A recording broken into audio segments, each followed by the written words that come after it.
Le nombre 40 dans la Bible. Dans la Bible, le numéro 40 a une signification particulière en numérologie biblique, une pratique consistant à étudier l'utilisation symbolique des nombres dans la Bible. Diverses études académiques existent pour interpréter la signification des nombres les plus couramment utilisés dans des récits importants.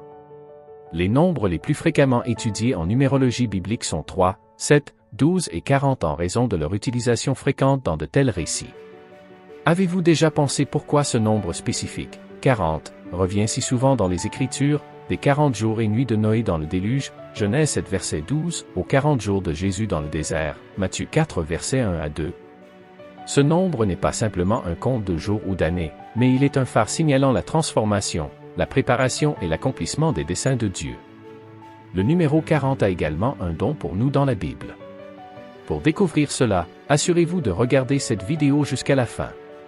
Pourquoi beaucoup le considèrent-ils comme le numéro de Jésus? Regardez jusqu'à la fin de la vidéo pour le découvrir. Le nombre 40 dans la Bible est plus qu'un simple nombre, c'est un symbole de moment spirituel significatif. Peut-on croire qu'il apparaît plus de 150 fois dans les Écritures? Chaque occurrence de 40 jours et 40 nuits, trouvée 24 fois, marque une relation transformationnelle entre Dieu et son peuple. Mais que représente exactement le numéro 40 dans la Bible? Premièrement, les tests et les épreuves. Il est souvent associé à des périodes de tests, d'épreuves voire de punition, comme lorsque les Israélites errèrent pendant 40 ans dans le désert, un temps de test et de préparation avant d'entrer dans la terre promise. Cette connexion entre le désert et le nombre 40 est fascinante. Avez-vous déjà pensé pourquoi les Israélites erraient dans le désert?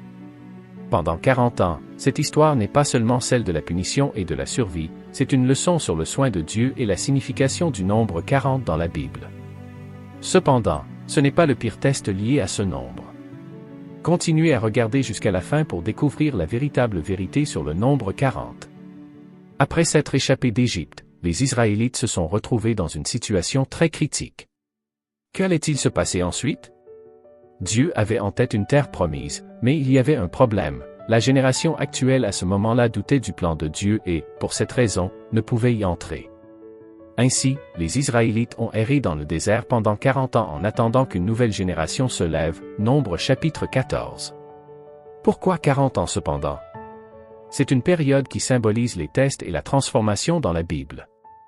Le voyage dans le désert n'était pas seulement une errance sans but, c'était un voyage de quelque chose à autre chose, avec un but. Mais imaginez demander aux Israélites de cette époque si cela leur semblait utile. Probablement pas encore. Ce temps était crucial pour apprendre à compter sur Dieu. Dieu a fourni de la manne, une sorte de pain du ciel, Exode chapitre 16, et de l'eau tout au long de leur voyage. Même leurs chaussures ont duré pendant les 40 ans. Ces provisions étaient des miracles montrant le soin continu de Dieu. Mais voici un revirement. Les Israélites, initialement émerveillés par la manne, ont fini par la considérer comme acquise. Pouvez-vous imaginer? Ils ont même commencé à mépriser ce miracle quotidien. Cette attitude reflète une leçon plus profonde. La manne n'était pas seulement de la nourriture, elle symbolisait Jésus-Christ, le pain de vie. C'était suffisant pour chaque jour, enseignant aux Israélites à dépendre de Dieu quotidiennement. Agissons-nous parfois comme les Israélites, en négligeant les bénédictions et les provisions que Dieu nous donne, même dans nos vies? Nous traversons nos propres expériences désertiques, mais reconnaissons-nous la sustentation de Dieu à travers ces moments? Sommes-nous trop prompts à nous plaindre et à manquer les miracles dans notre vie quotidienne? Alors que les 40 ans touchaient à leur fin, Moïse a rappelé à la nouvelle génération la fidélité de Dieu. Car l'Éternel, votre Dieu, a béni tout ce que vous avez fait de vos mains. Il connaît vos peines dans ce grand désert pendant ces 40 ans. L'Éternel, votre Dieu, a été avec vous, vous n'avez manqué de rien. Rien malgré les échecs répétés des Israélites à lui faire confiance, Dieu ne les a jamais abandonnés. L'histoire des Israélites dans le désert pendant 40 ans nous enseigne la patience, la confiance et le soutien inébranlable de Dieu. C'est un rappel de ne pas oublier le rôle de Dieu dans nos vies, surtout lorsque les temps sont bons et que les maisons regorgent de toutes choses bonnes que vous n'avez pas remplies, des citernes creusées que vous n'avez pas creusées et des vignes et des oliviers que vous n'avez pas plantés. Vous mangerez, vous serez rassasiés. Alors, prenez garde de ne pas oublier le Seigneur, qui vous a fait sortir du pays d'Égypte, de la maison de servitude, Deutéronome 6 versets 11 à 12. Dans nos vies, nous pourrions ne pas errer dans un désert littéral, mais nous traversons tous des périodes d'essai et de croissance. Ces expériences sont nos 40 ans où nous apprenons à nous fier à la guidance et aux provisions de Dieu. Tout comme les Israélites ont finalement été conduits à la terre promise, nos épreuves nous mènent à une croissance spirituelle et à une relation plus étroite avec Dieu. Alors, la prochaine fois que nous ferons face à des défis, rappelons-nous des Israélites dans le désert. N'oublions pas comment Dieu les a soutenus avec la manne et l'eau, symbole de nourriture spirituelle et de son esprit toujours présent. Demandons-nous si nous reconnaissons et apprécions les provisions quotidiennes de Dieu dans nos vies. Souvenez-vous que le nombre 40 dans la Bible est plus qu'un simple nombre, c'est un symbole d'essai, de transformation et de fidélité de Dieu. Tout comme les Israélites, nous sommes en chemin, et Dieu est avec nous à chaque étape. Deuxièmement, être mis à part et racheté. L'histoire de Noé et du déluge dans la Bible n'est pas seulement un récit de survie, elle est profondément liée au nombre 40, un nombre qui symbolise l'essai, l'épreuve et la transformation, comme le montre cette histoire. Avez-vous déjà réfléchi à la façon dont l'expérience de Noé pendant les 40 jours et nuits de pluie se rapporte à ce thème? Car encore 7 jours, et je ferai pleuvoir sur la terre pendant 40 jours et 40 nuits, et j'effacerai de la surface de la terre tous les êtres que j'ai faits. Genèse 7 verset 4. Dans ce verset, Dieu informe Noé du déluge imminent qui durera 40 jours et nuits. C'est une réponse divine à la corruption généralisée sur terre. Mais pourquoi 40 jours? Cette période n'était pas seulement destructrice, elle visait à réinitialiser, purifier et commencer une arèche, tout comme les 40 jours de Moïse sur le mont Sinaï, Exode 24 versets 4 à 8, étaient destinés à recevoir la loi de Dieu, et les 40 jours de Jésus dans le désert, Matthieu 4 versets 1 à 11, étaient pour la préparation et la surmontée des tentations. Les 40 jours de Noé dans l'arche étaient pour survivre à une épreuve et émerger dans un monde purifié. Pensez-y, Noé, qui avait 600 ans, n'était pas simplement assis passivement dans l'arche, il devait travailler dur pour construire ce grand bateau, Genèse 6 verset 22. Ce n'était pas une tâche facile, mais un énorme acte de foi et d'obéissance. Et lorsque les pluies sont venues, ce fut un moment de vérité, Genèse 7 versets 11 à 17. Les eaux du déluge soulevaient l'arche, une image puissante. Les mêmes eaux qui ont détruit le monde méchant ont également élevé Noé et sa famille au-dessus du chaos, les préservant. Cela ne nous rappelle-t-il pas que parfois, les épreuves que nous affrontons peuvent également être les moyens par lesquels nous sommes sauvés ou élevés? Le nombre 40 ici est crucial. Il représente non seulement une période de test et de jugement, mais aussi de salut et de nouveau départ.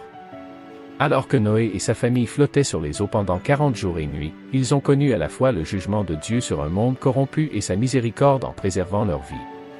Considérez Hébreux 11 verset 7, qui parle de la foi de Noé. Ce n'était pas seulement sa croyance en Dieu qui l'a sauvé, c'était sa foi mise en action. Il n'a pas seulement prié et cru, il a construit une arche, rassemblé les animaux, et embarqué avec sa famille. Sa foi était active, pratique et obéissante. Alors, que pouvons-nous apprendre de l'épreuve de 40 jours de Noé? En premier lieu, comme Noé, nous pouvons faire face à des épreuves qui semblent insurmontables, mais elles peuvent être des expériences transformatrices. Les desseins de Dieu incluent souvent à la fois le jugement et la miséricorde, et à travers notre foi et notre obéissance, nous pouvons trouver le salut et le renouveau. En deuxième lieu, le nombre 40 dans ce contexte nous rappelle que le timing de Dieu est toujours parfait. Il ne s'agit pas seulement de supporter les épreuves, mais de transformation et de préparation pour ce qui vient. Le prochain chapitre est une réflexion sur la signification du nombre 40 dans différentes histoires bibliques. Que ce soit les 40 jours de pluie, les 40 années dans le désert ou les 40 jours de tentation, chaque période sert un dessein divin. Enfin, l'histoire de Noé est un rappel d'espoir et de nouveau départ. Après le déluge, Noé se lance dans un nouveau monde, un nouveau départ pour l'humanité, Genèse 8 versets 15 à 19. Cela reflète nos propres parcours spirituels. Tout comme Noé a été élevé au-dessus des eaux tumultueuses, nous sommes également élevés au-dessus de nos épreuves et tribulations par la foi et l'obéissance. Israël est tourmenté par Goliath pendant 40 jours. La confrontation la plus mémorable décrite dans l'Ancien Testament n'impliquait pas des armées s'affrontant, mais plutôt deux individus face à face. Pendant cette période, Saül régnait en tant que roi d'Israël, bien qu'il soit tombé en disgrâce auprès de Dieu. Les Philistins, ennemis de longue date des Israélites, s'étaient regroupés pour un nouveau conflit. Ils se sont rassemblés pour la guerre une fois de plus, descendant sur le territoire des Israélites. Il semblait qu'ils avaient gagné du terrain alors qu'ils campaient dans une zone sous le contrôle de Juda. Examinons les principaux personnages de ce drame. Tout d'abord, il y avait Goliath, dont la taille et l'apparence étaient si impressionnantes que l'écrivain les décrit en détail. Nous ne comprenons pas précisément ce que cette information signifie à première vue, car nous ne mesurons pas les choses en coudées ou en span, mais en pieds et en pouces. Donc, mettons-le en termes que nous pouvons comprendre. Goliath était un homme énorme, probablement autour de 9 pieds et 9 pouces de haut. Mais ce n'était pas seulement sa taille, il était vêtu d'une cotte de mailles. Goliath suggérait une stratégie populaire dans la civilisation orientale, à savoir un combat représentatif ou un combat en tête-à-tête. Il serait le représentant de l'armée des Philistins, tandis que le choix d'Israël serait le représentant de l'armée israélite. Victorieux est celui qui perd toute son armée. Il n'y a aucune raison pour que toute votre armée soit impliquée dans cela. Envoyez simplement un combattant et je le défierai. Je suis le champion. Je suis le plus grand. Goliath n'a pas lancé ce défi une seule fois et puis est parti. Non, son défi a duré 40 jours. Pendant 40 jours, le Philistin se présentait chaque matin et chaque soir et prenait position. Pendant plus d'un mois, il se présentait là chaque matin et chaque soir, exhibant sa taille et sa force, défiant quelqu'un de le défier. Pendant ce temps, dans les montagnes de Juda, dans la petite ville de Bethléem, un jeune homme nommé David gardait les brebis de son père. Pendant 40 jours, les deux armées opposées étaient campées face à face, avec des positions stratégiques, mais aucune des deux parties n'était prête à engager le combat. On ne savait pas si elles négociaient la paix ou attendaient des renforts. Peut-être y avait-il des escarmouches occasionnelles entre de petits groupes. Pendant ce temps, 2 fois par jour, le champion arrogant du camp adverse apparaissait sur le champ de bataille, lançant son défi. Son propre orgueil augmentait alors que son défi restait sans réponse, tandis que le peuple d'Israël devenait de plus en plus craintif. Cependant, tout cela faisait partie du plan de Dieu pour le préparer à sa chute et rendre la victoire finale d'Israël d'autant plus remarquable. Pendant ce temps, David continuait à garder les brebis de son père. Cependant, à la fin des 40 jours, la Providence intervenait, conduisant David sur le champ de bataille pour remporter une victoire que personne d'autre en Israël n'osait poursuivre. Alors, voilà David, vêtu de son habit de berger le plus basique et armé de ses armes de berger les plus basiques, sa fronde et son bâton, prêt au combat. Puis vient le tournant. Imaginez les possibilités. David se tenait imperturbable face à cette créature énorme. Tout ce que David avait, c'était une fronde et une pierre contre un géant portant 200 livres d'armure. Il y eut un sifflement, sifflement, sifflement. Une pierre a traversé l'air avec un sifflement, sifflement, sifflement, et c'était fini. Goliath a été écrasé comme un sac de roches. Après cela, les Philistins ne traînaient pas. Ils ont pris la fuite lorsqu'ils ont réalisé que leur champion était mort. Préparation pour le dessein de Dieu. Dans ces récits, le nombre 40 n'est pas seulement une question de supporter les épreuves, c'est la préparation pour quelque chose de plus grand.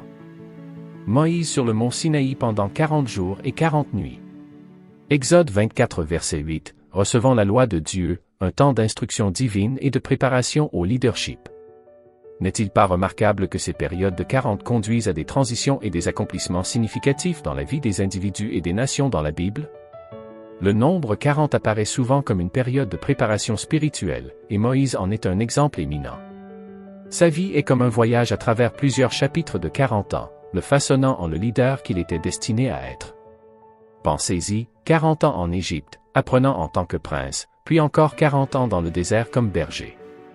Ces périodes n'étaient pas simplement un temps qui passait, c'était la façon de Dieu de préparer Moïse pour sa mission ultime, tout comme Dieu a préparé Jésus avant qu'il commence son œuvre d'enseignement et de guérison des gens. Maintenant, plongeons dans les périodes spécifiques de 40 jours que Moïse a vécues. 2 fois, il a passé 40 jours et nuits sur le mont Sinaï, sans nourriture ni eau, totalement concentré sur Dieu, Exode chapitres 24 et 34. La première fois, il a reçu les 10 commandements, qui sont pratiquement le fondement des lois de Dieu. Ensuite, comme auparavant, je me suis prosterné devant le Seigneur pendant encore 40 jours et 40 nuits, je n'ai pas mangé ni bu, à cause de tout le péché que vous aviez commis en faisant ce qui est mal aux yeux du Seigneur pour le provoquer à la colère. Car j'avais peur de la colère et de la fureur absolue que le Seigneur avait contre vous, une fureur divine suffisante pour vous détruire. Mais le Seigneur m'a aussi écouté cette fois-là. Le Seigneur était très en colère contre Aaron, assez en colère pour le détruire. Alors j'ai aussi prié pour Aaron en même temps. J'ai pris votre chose pécheresse, le veau que vous aviez fait, et je l'ai brûlé dans le feu et l'ai complètement écrasé, broyant le métal jusqu'à ce qu'il soit aussi fin que de la poussière, puis j'ai jeté sa poussière dans le ruisseau qui descendait de la montagne à Tabara, à Massa et à Kibra-Hata.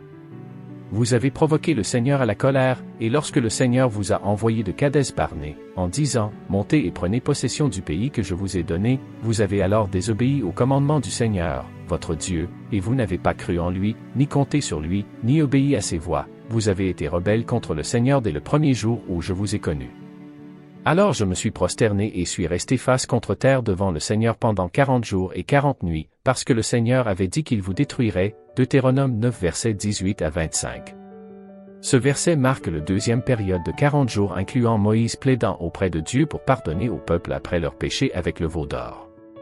Ce n'était pas simplement des sessions de jeûne, mais des marathons spirituels profonds où Moïse entrait en connexion avec Dieu, recevait ses lois et intercédait pour son peuple. Et que dire de Jésus? Jésus a également passé 40 jours dans le désert juste après son baptême. Ensuite, Jésus fut conduit par l'Esprit Saint dans le désert pour être tenté par le diable, Matthieu 4 verset 1. Contrairement à Moïse, Jésus ne cherchait probablement pas de révélation ou de réconciliation pendant ce temps. Au lieu de cela, il était là pour être testé par le diable. Selon la Bible, lorsque Jésus était physiquement le plus faible, Satan le tenta avec de la nourriture, du pouvoir et des raccourcis. Mais Jésus resta ferme en utilisant l'Écriture comme sa défense. Il nous rappela que la nourriture physique n'est pas tout sur quoi nous vivons, mais de chaque parole qui sort de la bouche de Dieu, Matthieu 4 verset 4. N'est-il pas intéressant que Jésus ait choisi de citer l'Écriture en réponse aux tentations de Satan? Il nous a montré l'importance de nous appuyer sur la parole de Dieu, surtout pendant nos propres moments difficiles. Comme Israël a murmuré et lutté dans le désert, Jésus a rencontré des défis similaires mais les a surmontés. Il a démontré une dépendance parfaite en Dieu, nous donnant l'exemple à suivre. Alors, que nous ont enseigné ces périodes de 40 jours dans le désert? Pour Moïse et Jésus, elles étaient des moments de concentration spirituelle intense et de dépendance envers Dieu. Ils devaient faire confiance à Dieu pour leurs besoins physiques et spirituels, un test qui les a affinés et préparés à leur rôle. Maintenant, pensons à nos propres vies. Quels sont les tests et les épreuves auxquels nous faisons face? Pourraient-ils être nos propres expériences de 40 jours dans le désert, conçues pour renforcer notre foi et notre caractère? Apprenons-nous à dépendre de Dieu non seulement pour nos besoins physiques, mais aussi pour notre guidage et notre nourriture spirituelle? Moïse et Jésus nous montrent la voie par la dépendance envers Dieu et sa parole, même dans les moments difficiles. Jésus a passé 40 jours sur terre après sa résurrection. Pourquoi? Avez-vous déjà réfléchi aux 40 jours suivant la résurrection de Jésus et précédant son ascension vers le ciel? Ces 40 jours, souvent négligés, comptent parmi les plus significatifs du calendrier de l'Église. Il est curieux de comprendre pourquoi Jésus a choisi de demeurer sur terre pendant cette période après sa résurrection, au lieu de monter immédiatement au ciel. 3 raisons convaincantes pour la prolongation de la présence de Jésus-Christ sur terre après la résurrection. Le verset biblique qui confirme que le Seigneur Jésus est resté sur terre pendant 40 jours après sa résurrection se trouve dans Actes 1 verset 3, où il est dit, « Pendant 40 jours, il leur est apparu de nombreuses fois et leur a parlé du royaume de Dieu, faisant des apparitions après sa souffrance au Gethsémani et sur la croix, par une série de preuves irréfutables et de démonstrations incontestables. » Après avoir enduré la souffrance, Jésus s'est présenté à ses disciples en leur offrant de nombreuses preuves convaincantes de sa résurrection.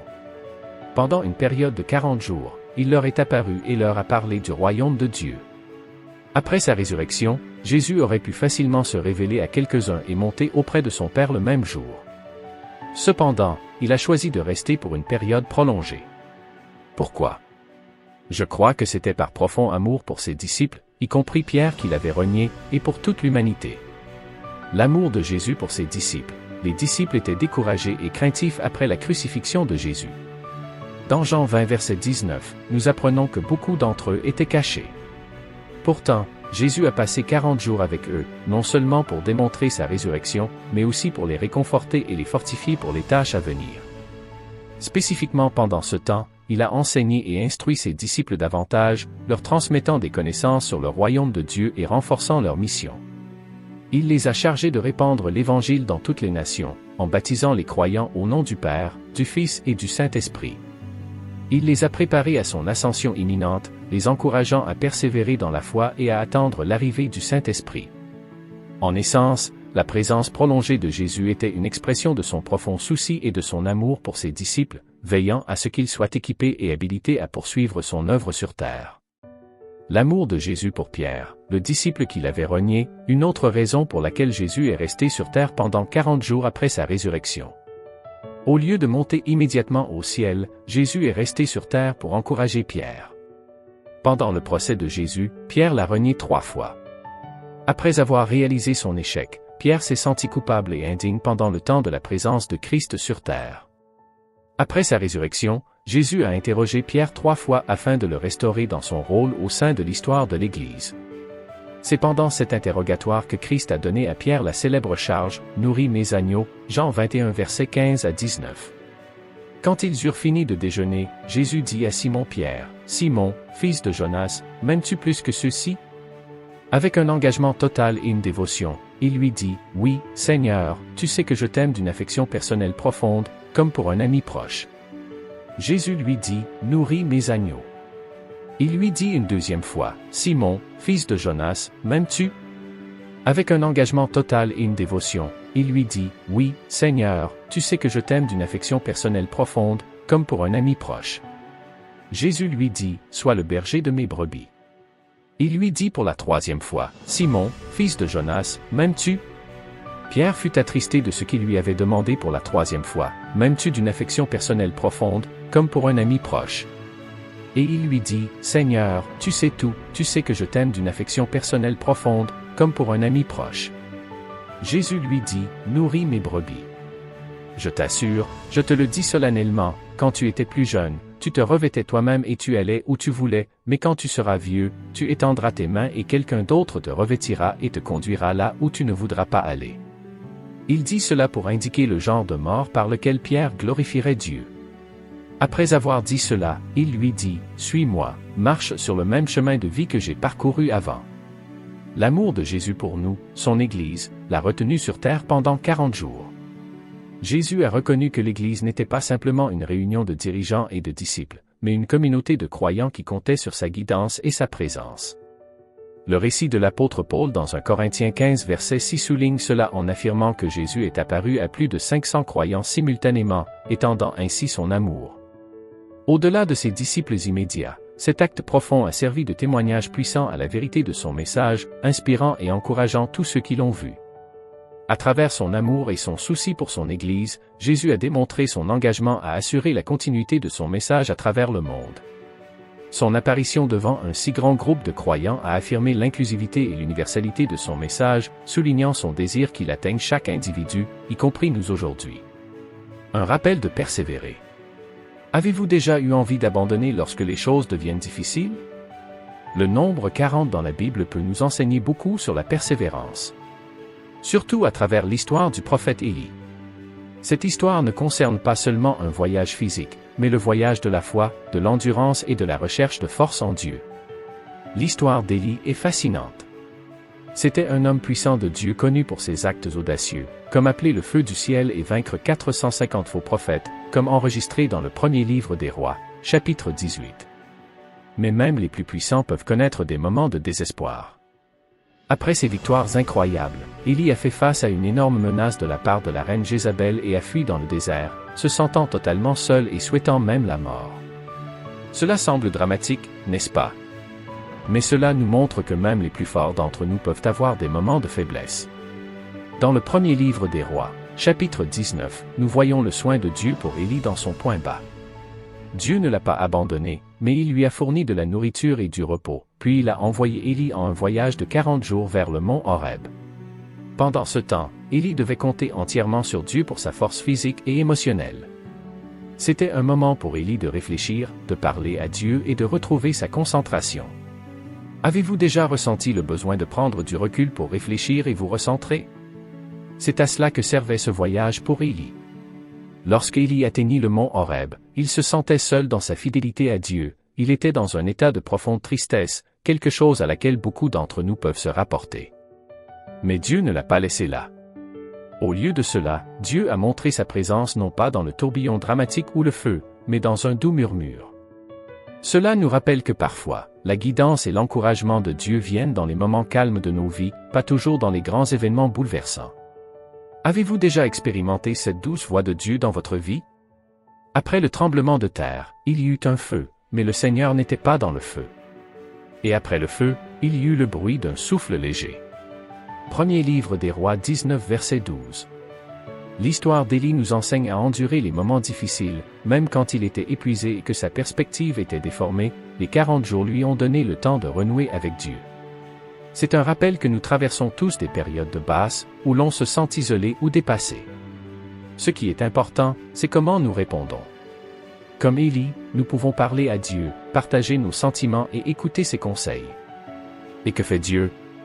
Il réconforte Élie en lui rappelant qu'il n'est pas seul, qu'il y avait des milliers d'autres croyants là-bas, et il a aussi donné à Élie un compagnon, Élisée.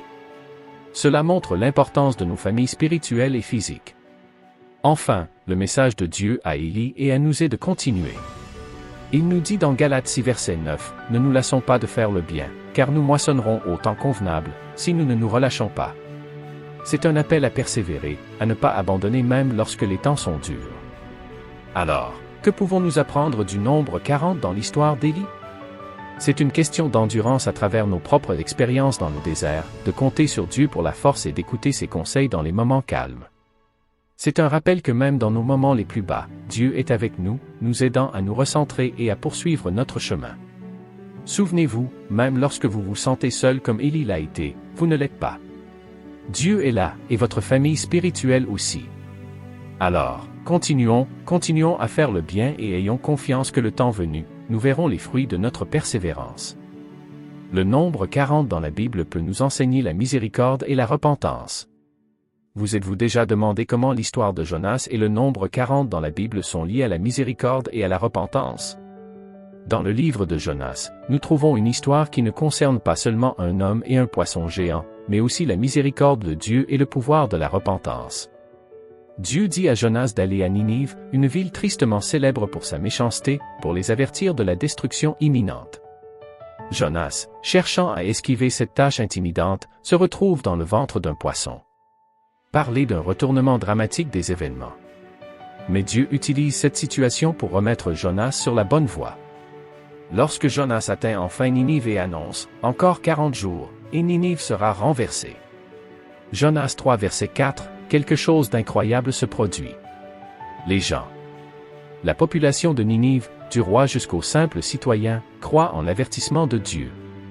Ils jeûnent et portent des vêtements en toile de sac, signe traditionnel de repentir et de deuil, montrant ainsi leur sincère désir de changer leur voie. N'est-il pas surprenant de voir toute une ville se tourner vers Dieu en repentance? C'est ici que le nombre 40 joue un rôle crucial. Rappelez-vous, il représente une période d'épreuve et de transformation pour Ninive. Ces 40 jours étaient un compte à rebours vers un désastre potentiel, mais au lieu de rencontrer leur fin, ils ont expérimenté la miséricorde de Dieu de première main. Dieu voit leur changement de cœur sincère et les épargne de la destruction. Cette partie de l'histoire met en lumière la volonté de Dieu de pardonner et de montrer de la miséricorde même à ceux qui semblent les plus éloignés de lui. Mais Jonas se met en colère contre Dieu pour avoir épargné Ninive. Il sait que Dieu est plein de grâce et de miséricorde, lent à la colère et abondant en bonté aimante, qui se retient de faire du mal, Jonas 4 verset 2, mais il se lance dans une sorte de pitié. Pourquoi?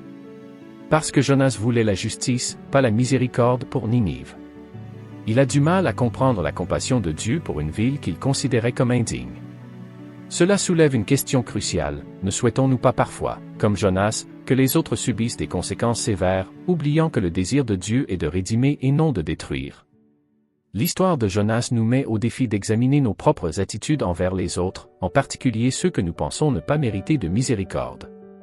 La question de Dieu à Jonas, ne devrais-je pas avoir pitié de Ninive, cette grande ville où se trouvent plus de 120 000 personnes incapables de distinguer leur droite de leur gauche? Jonas 4 verset 11 est un puissant rappel de son amour pour toutes ces créatures malgré leurs péchés et leur rébellion. Dieu les aime profondément.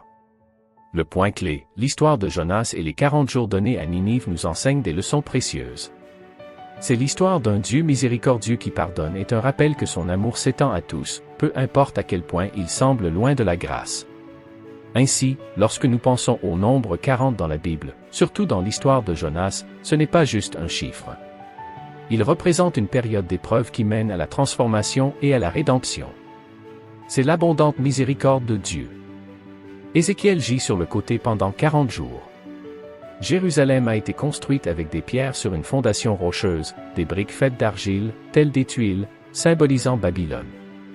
Maintenant, Jérusalem est devenue encore pire que Babylone dans sa moralité et son idolâtrie. Dieu a donc commandé à Ézéchiel de représenter le siège de Jérusalem en utilisant une tablette d'argile pour représenter la ville et une plaque de fer pour figurer le mur de fer qui couperait la ville de l'aide. Le prophète est le représentant de Dieu, montrant que le Seigneur lui-même assiégeait Jérusalem. Ézéchiel devait se coucher sur le côté gauche pendant 390 jours pour Israël et sur le côté droit pendant 40 jours pour Juda. Chaque jour représentait une année, mais l'explication des totaux n'est pas entièrement satisfaisante. Pourquoi le nombre 40 est-il important pour nous? Le nombre 40 dans la Bible revêt une importance significative et il est intéressant de comprendre pourquoi. Avez-vous déjà traversé une période difficile et trouvé que cela renforçait votre foi? C'est l'essence des périodes bibliques de 40 jours. Elles nous rappellent que Dieu utilise souvent des périodes prolongées de difficultés pour nous aider à grandir spirituellement. De plus, le nombre 40 symbolise la patience de Dieu. Pensez-y, Noé a enduré le déluge pendant 40 jours. Les Israélites ont erré dans le désert pendant 40 ans. Ce ne sont pas de brefs épisodes, mais des périodes prolongées qui ont mis à l'épreuve l'endurance et la foi. Pourquoi spécifiquement 40 jours? Pourquoi pas 30 ou 50? Bien que la Bible n'explique pas explicitement pourquoi, l'utilisation répétée du nombre 40 suggère qu'il s'agit d'une période suffisamment longue pour une transformation spirituelle significative. C'est comme si Dieu disait, « Je vous donne suffisamment de temps pour voir les choses clairement, pour apprendre et pour changer. » Dans certaines pratiques chrétiennes, cette idée est illustrée dans leur calendrier religieux. Par exemple, le carême, la période de 40 jours précédant Pâques, est un temps de réflexion, de repentance et de préparation. De même, l'Avent, bien que pas toujours exactement 40 jours, est une saison d'attente expectante et de préparation pour la célébration de la nativité de Jésus à Noël. Ce qui importe ici n'est pas de s'attarder sur le nombre lui-même. Il ne s'agit pas de trouver un code secret en numérologie. Au contraire, il s'agit de comprendre le message plus profond. La croissance spirituelle est un voyage qui prend du temps et Dieu est patient avec nous dans ce voyage. Donc, chaque fois que vous voyez le nombre 40 dans la Bible, laissez-le vous rappeler l'importance de la patience, de l'endurance et de la croissance spirituelle. C'est un appel à faire confiance au timing de Dieu, à s'appuyer sur sa compréhension et à grandir dans la foi, comme le conseille Proverbe 3 versets 5 à 6. Nous te prions pour que, tout comme Noé a été renouvelé après le déluge, nous aussi puissions trouver une renaissance dans ta grâce et ton amour. Nous nous souvenons de Moïse, ton serviteur, qui a passé 40 jours sur le mont Sinaï en ta glorieuse présence.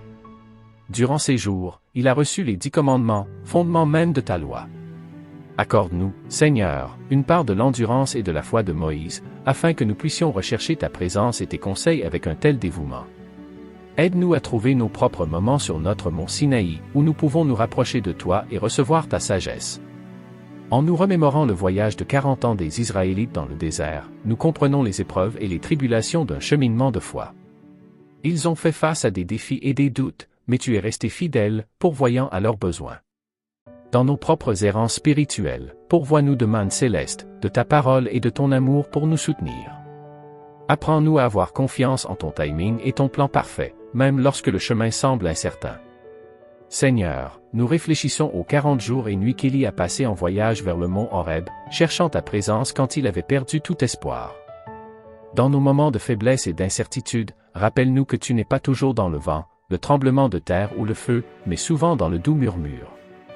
Aide-nous à écouter ta voix douce et calme dans nos vies, nous guidant et nous réconfortant. Nous réfléchissons aux 40 jours que Jésus a passés dans le désert, jeûnant et étant hanté, mais sans péché. Dans sa force et sa victoire sur la tentation, nous trouvons de l'espoir et un modèle pour nos propres luttes contre la tentation. Apprends-nous, Seigneur, à nous appuyer sur ta parole et ta force dans nos moments d'épreuve, afin que nous puissions aussi en sortir victorieux. En méditant sur ces moments bibliques, nous reconnaissons les thèmes de transformation, d'épreuve et de préparation que le nombre 40 symbolise dans nos propres vies. Nous faisons face à des périodes de transformation et d'épreuve.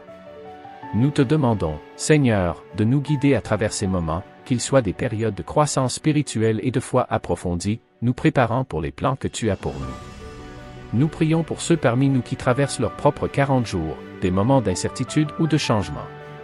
Puissent-ils sentir ta présence, ton guidage et ton amour infini. Aide-les à voir ces moments non pas comme des châtiments, mais comme une préparation et un renforcement de leur foi. Puissent-ils sortir de leurs épreuves avec un esprit renouvelé et une confiance plus profonde en toi, Seigneur, alors que nous faisons face à nos défis quotidiens. Nos voyages, courts et longs, nous rappellent que tout comme Jésus est sorti du désert et a commencé son ministère, nos 40 jours peuvent mener à de nouveaux départs et à des œuvres plus grandes en ton nom.